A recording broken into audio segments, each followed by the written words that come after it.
Where the Wild Things Are by Maurice Sendak.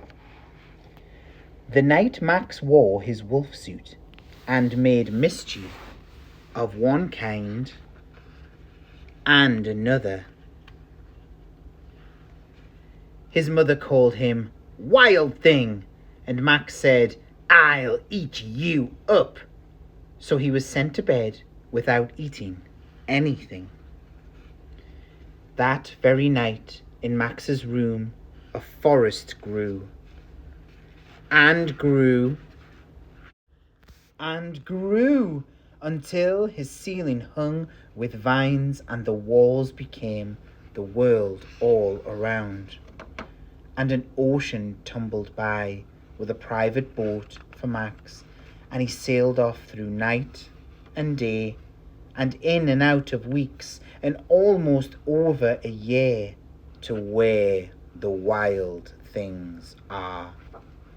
And when he came to the place where the wild things are, they roared their terrible roars, they gnashed their terrible teeth, and they rolled their terrible eyes, and showed their terrible claws, till Max said, "Be still!" and tamed them with the magic trick of staring into all their yellow eyes without blinking once. And they were frightened, and they called him the most wild thing of all, and made him the king of all the wild things.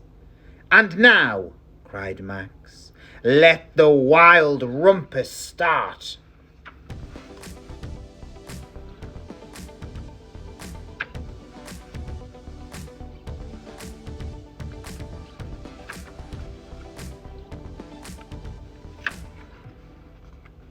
"Now stop," Max said, and sent the wild things off to bed without their supper.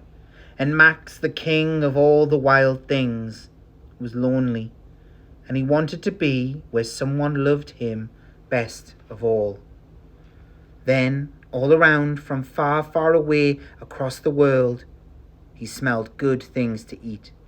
So he gave up being king of where the wild things are. But the wild things cried, "Oh, please don't go. We'll eat you up. We love you so." And Max said, "No." And the wild things roared their terrible roars, gnashed their terrible teeth, rolled their terrible eyes, and showed their terrible claws. But Max stepped into his private boat and waved goodbye, and sailed back over a year, in and out of weeks, and through a day, and into the night of his very own room, where he found his supper waiting for him, and it was still hot. The end.